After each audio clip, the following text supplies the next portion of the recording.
Dans l'immense univers des jeux vidéo, une grande diversité de styles de gameplay existe, allant du FPS aux jeux d'action-aventure, parfois même fusionnés pour créer des sous-genres comme les jeux de survie. Muni d'une vieille machine dans mon passé, j'ai naturellement dirigé mon attention vers l'univers des jeux indépendants. Un genre de jeu en particulier a captivé mon attention, offrant une aventure unique et imprévisible à chaque tentative. Imaginez un univers où chaque choix et chaque action peut changer votre destin, et où la mort n'est qu'un prélude à une nouvelle histoire. C'est dans ce sous-genre du jeu vidéo de rôle que nous nous aventurerons ensemble.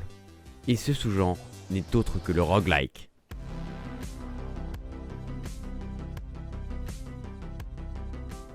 Le roguelike se caractérise par plusieurs éléments de gameplay spécifiques. Voici quelques traits distinctifs de ces jeux.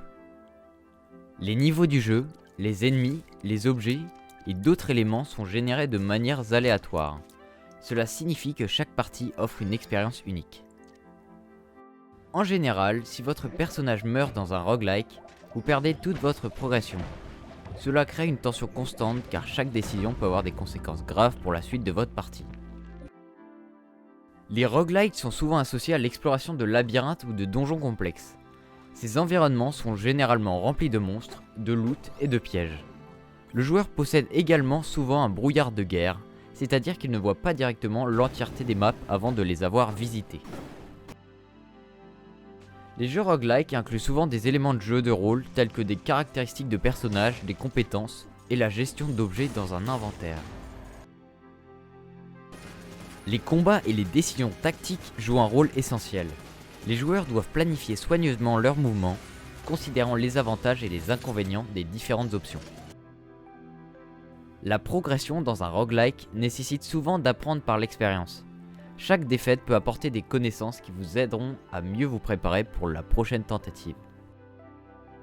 En résumé, les roguelikes sont connus pour leur difficulté, leur aspect stratégique et leur dose d'aléatoire à chaque partie. Ils offrent une expérience de jeu exigeante mais gratifiante, où la persévérance et la stratégie sont souvent les clés du succès. D'ailleurs, le terme roguelike provient du premier jeu de ce style, Rogue, sorti en 1980 sur les terminaux Unix. Dans ce jeu, vous contrôlez un aventurier tentant d'explorer des souterrains afin de trouver l'amulette de Yendor. Ce jeu utilise les caractères ASCII pour représenter les différents décors, objets et personnages du jeu. Par exemple, les ennemis peuvent être incarnés par la lettre B ou E. Le jeu utilise des commandes simples, avec H pour gauche, J pour bas, K pour haut et L pour droite. Des contrôles similaires au contrôle de curseur dans l'éditeur de texte VI. Les autres actions sont également effectuées avec une seule touche, par exemple la touche Q pour boire une potion ou W pour porter une armure. La popularité de Rogue donne naissance à plusieurs variantes du jeu, parmi lesquelles Hack, qui deviendra NetHack par la suite, mais aussi Moria.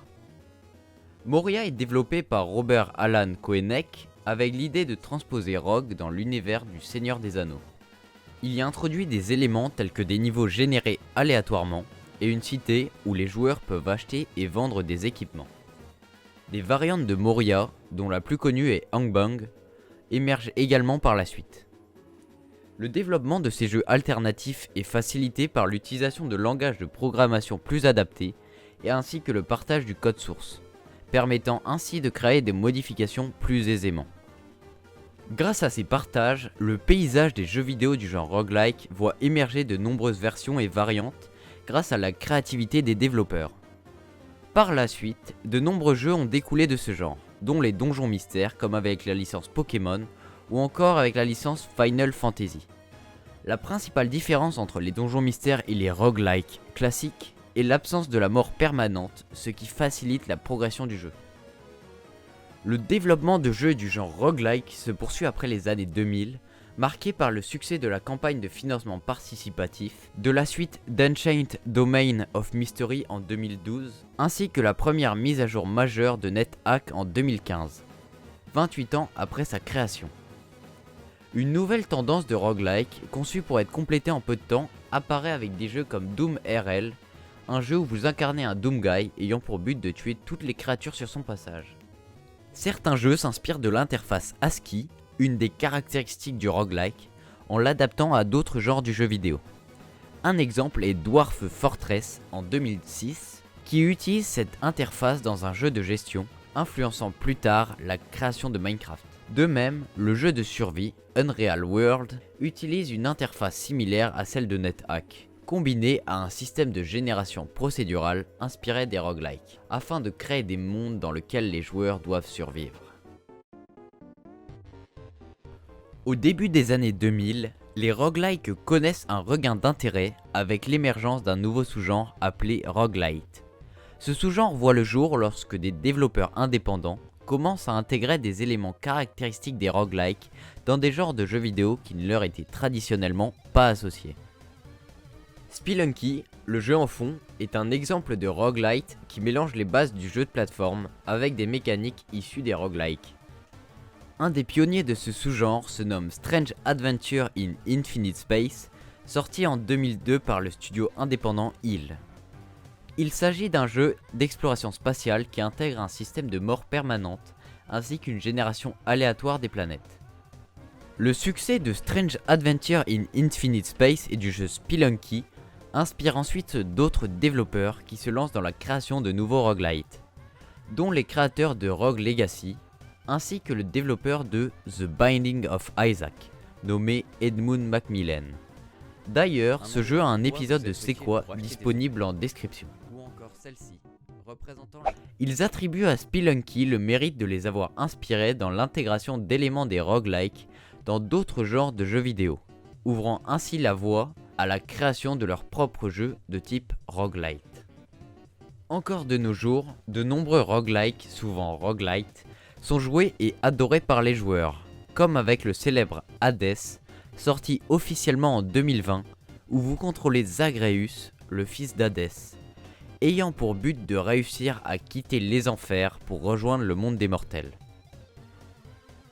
Voici deux de mes roguelikes / roguelite préférés à tester qui commencent bien évidemment avec The Binding of Isaac Rebirth, un jeu où le joueur contrôle Isaac, un jeune garçon qui tente de s'échapper de sa mère fanatique religieuse en descendant dans un donjon rempli de monstres générés de manière procédurale.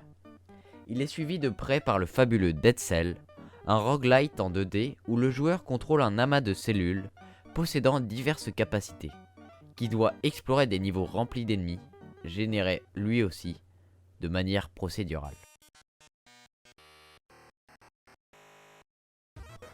Voilà, cette vidéo est terminée. Elle m'a demandé beaucoup de temps de travail, donc j'espère qu'elle vous aura plu. J'ai d'autres projets pour vous parler de l'histoire d'autres genres utilisés dans les jeux indépendants. N'hésitez pas à me dire si vous avez aimé en commentaire, ou même de vous abonner, ainsi que de liker cette vidéo.